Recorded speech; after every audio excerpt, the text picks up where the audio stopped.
అర్జునుడు విశ్వంలోనే శ్రేష్ఠ ధనుర్ధారి ఎలా అయ్యాడో మీకు తెలుసా?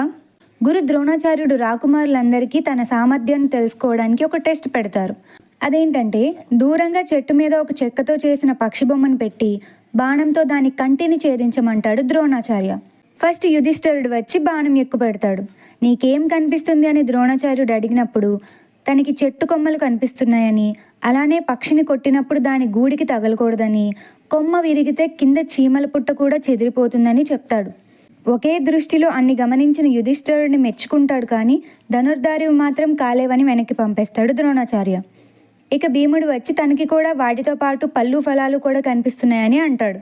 ఇక దుర్యోధనుడు వాళ్ళ తమ్ముళ్ళు కూడా అవే తిప్పి తిప్పి చెప్పేవారు.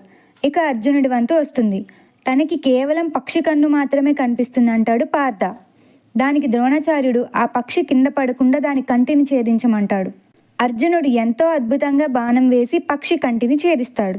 అప్పుడు ఇక గురు ద్రోణుడు అర్జునుడిని సామాన్యుడు కాదని, తనని శ్రేష్ఠ ధనుర్ధారిని చేస్తా అని మాటిస్తాడు. సో ఈ పరీక్షని బట్టి మీకేమర్థమైంది? Follow for next part.